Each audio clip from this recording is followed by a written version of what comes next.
And their hard work is rewarded with a slice of pizza. Reporting for Country Morning Today, I'm Amatangelo. While Watford City High School students will be moving into a new building next week, they're not the only students that will be moving. Students here at Watford City Elementary School will be leaving these modular classrooms behind me and going to the current Watford City High School. When people think big premieres, they think Hollywood, not Williston. But the red carpet was rolled out to welcome the stars of the new movie, Woodlawn. While there's still a lot of work to be done, crews are hopeful they can enclose the walls by the time the snow flies. Then the next phase of construction can begin. The Menards will host a grand opening ceremony later on this month. Reporting in Williston for NBC North Dakota News, I'm Amatangelo. It has been 2 months since the issue of man camps in the city limits of Williston went to district court. Today, a judge made his decision. Good evening and welcome to your local news. I'm Amatangelo. Garchpal Sangha tells us who came out on top. A few weeks ago, we told you that change was coming to the top office of Williston State College. That change is coming sooner than anticipated. Dr. Ray Nadolny was expected to resign as president of Williston State at the end of the next school year.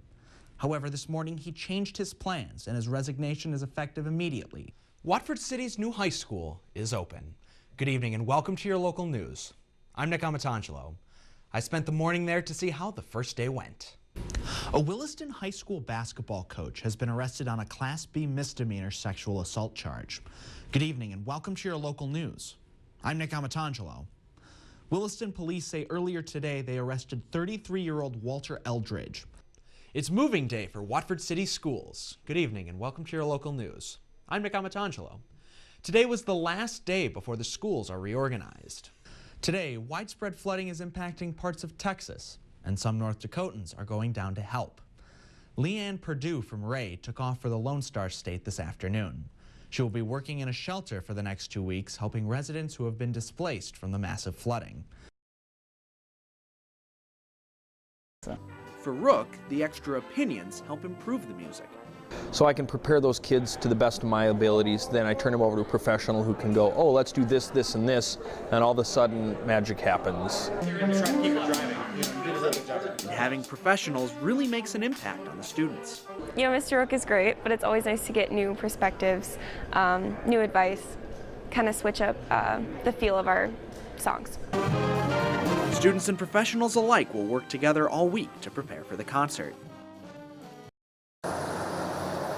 6:30 a.m. is so early, not even Watford City's downtown coffee shop has opened yet. But Rebecca Campbell and her team are already hard at work. I slept in a bit and I got here at like 5:30. The 17-year-old is the proud owner of her own business, B-Bonk's Bakery. All of it. I like everything about baking. The idea originally came from her older sister. She was like, ha ha ha, Becca, you should, own a bakery. And I'm like, oh yeah, funny one, knee slapper there. But after spending last summer working a lemonade stand, she decided it was a good idea. With a little help from her family, Campbell was able to get things off the ground last fall. Fireworks like these are a staple for any 4th of July celebration. It's just American tradition, this is our livelihood. This is what we love to do, 4th of July, is celebrating our Independence Day. But before lighting off your own grand finale, it's important to keep safety in mind. That begins with preparation. 2 tornadoes touched down in McKenzie County last night, which stirred memories of another in 2014. And especially when you have a cell coming and then it dies down and you have another cell coming, the same thing happened 2 years ago. So that's what got my heart going. The 2 tornadoes were small, but the storms still caused a lot of destruction.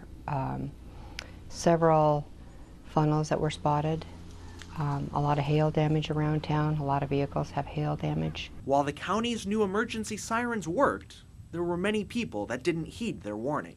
The thing that scared me last night with all the sightings and the touchdowns is there were so many people out and about. And that concerns Jappy.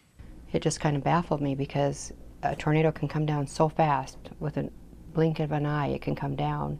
And people were just sitting out, and the roads were busy, and people were out looking. Jappy is hoping to conduct safety meetings in the future so that people can better protect themselves in severe weather.